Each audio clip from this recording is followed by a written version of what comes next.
All right, everyone, this is acceleration practice number 2, worksheet number 5. Number 5 says, using the same information for number 4, assuming he used the whole runway before takeoff, how long was the runway? So that very last part tells me a very important part of this question here. We're trying to figure out how long the runway is. So that's a distance, or if it's the straight line from start to end displacement, right? So you wrote another equation.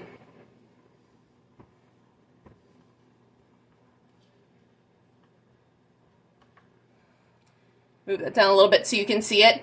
Delta x, otherwise known as displacement, equals VIT plus 1/2 AT squared. Now, some of you have asked me, how did we get this equation? There's a lot of calculus involved, but basically, our equation gets a little complicated because our speed or our velocity is changing. So there's a lot of different factors into play. That's when we did your speed buggy lab. We used Excel to do the calculus for us to find the line of best fit. If you work all of that out, you do get this equation. You can look up how to get this equation if you're interested. But the reason I'm picking this equation, which again is from my equation card, is because we're trying to find a distance. So now that we have our equation, we need to make a variables list. So any different variable needs its own equal sign. So this is my variables list. I'm just going to abbreviate it here. Delta x, which is what we're trying to find, right? Because we're trying to find the distance the plane traveled. VI.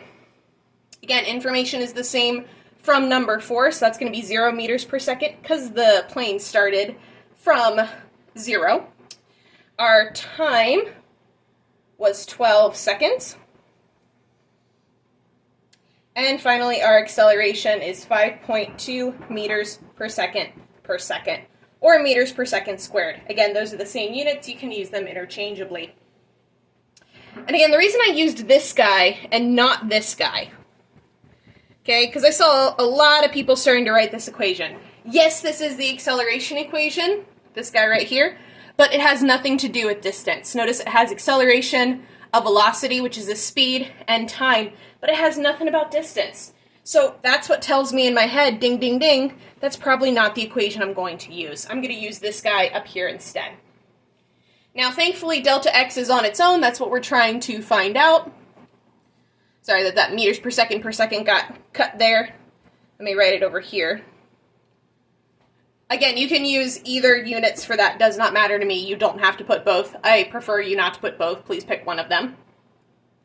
We're using this delta x equation because we're trying to find distance. Now I just plug in my numbers, and I want to doubly make sure that I'm being careful. Putting parentheses around everything, it's not required, but honestly, especially when I was in Algebra 2 and I had Mrs. Core for Algebra 2, you know, decades and eons ago, I was told to put parentheses around everything, so it made my calculations a lot more organized. So since this is kind of like algebra class, in some ways, we're just adding it to motion, I would recommend that too. All right, let's plug the rest of this in. So 12 seconds. Plus 1/2 times acceleration, and I'm going to give everything again its own parentheses, just so it seems a little bit more organized, times t squared. So you're going to have to be careful. You got to remember to put that 2 there and square that t.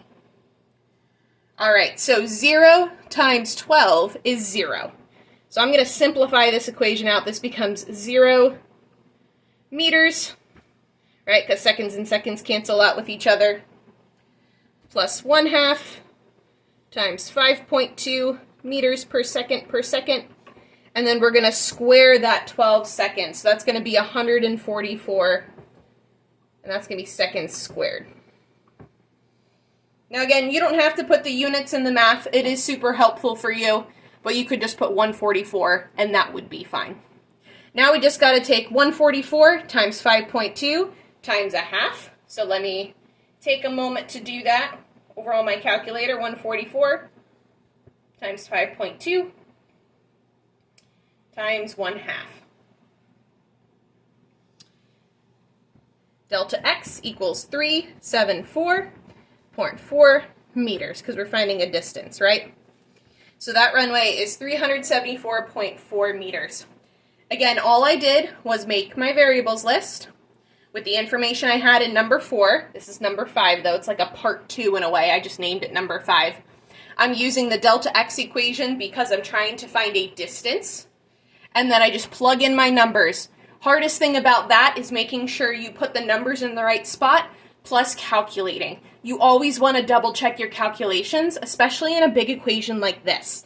A big equation like this, it's really easy to put the wrong thing in your calculator. So I know it's really hard to slow down and try that, but you want to get into that habit of kind of slowing your brain down, double checking everything to make sure you got it correct.